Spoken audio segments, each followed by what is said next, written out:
আরে ভাই, সেটা তো আমরা লুটপাট করে নিয়ে আমরা নিজেরা ব্যবহার করব। তাহলে কেন আমরা মুসলমান হয়ে আরেকটা মুসলমানের পেটে লাথি দিব? এটা কি মোটেই ঠিক হয়েছে? ঠিক হয় নাই ভাই। আপনি নিজের বিবেকের কাছে দেখেন, আপনি নিজের বিবেকের কাছে প্রশ্ন করেন, এটা ঠিক করেন নাই। আসসালামু আলাইকুম রহমতুল্লাহ। আজকে আমি অতি সংক্ষিপ্ত কিছু গুরুত্বপূর্ণ কথা বলবো। জানি না কথাগুলোর মধ্যে যদি কোনো ভুল হয়ে থাকে অবশ্যই আমাকে ক্ষমার দৃষ্টিতে দেখবেন। গাজার যেভাবে ইসরায়েলে হামলা হচ্ছে এটা কোনোভাবেই আমরা গ্রহণ করতে পারি না। যেহেতু আমরা মুসলমান, যদি আমাদের শরীরে মুসলমানের এক বিন্দু পরিমাণে রক্ত থেকে থাকে অবশ্যই আমরা গাজায় এইভাবে হামলা গ্রহণ করতে পারি না। আমরা অবশ্যই ইসরায়েলের বিরুদ্ধে যুদ্ধে নামব, যে কিছুর বিনিময় হলো। আমরা যেহেতু গাজা থেকে অনেকটা দূরে, তো আমরা পারি ইসরায়েলের পণ্যগুলো বর্জন করার জন্য। আমরা আমাদের দোকানে ইসরায়েলের পণ্য বিক্রি করব না, আমরা ইসরায়েলের পণ্য কিনব না, কিন্তু কোনো দোকানে হামলা করে নয়।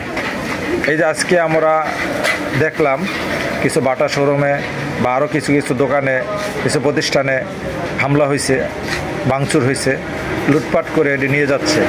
আরে ভাই, তারা তো মুসলমান, তারা যে দোকান দিছে তারা ইসরায়েলে পণ্য বিক্রি করে বলে তো তারা ইসরায়েলি লোক না, তারা মুসলমান। তাদের পেটের দায়ে তারা একটা প্রতিষ্ঠান বা একটা দোকান দিয়ে বসছে। তারা কেউ জেনে কেউ না জেনে ইসরায়েলে পণ্য বিক্রি করতেছে। আমরা তাদেরকে সতর্ক করতে পারি যে ভাই, এই পণ্যগুলো ইসরায়েলি পণ্য, আপনারা বিক্রি করবেন না। বাস, তারা বিক্রি করবে না। আর যখন দেখতেছে এভাবে হামলা করতেছে, গাজার উপরে ইসরায়েল এভাবে হামলা করতেছে, ওই সমস্ত দোকানদার, ওই সমস্ত লোকগুলোই তো তারা ইসরায়েলের পণ্য বর্জন করার জন্য চেষ্টা করবে। আমরা এভাবে দোকানে হামলা করব কেন? এই যে আমরা দোকানে হামলা করে লুটপাট করে নিয়ে গেছি, এটাকে ভাই মোটেই কাম্য?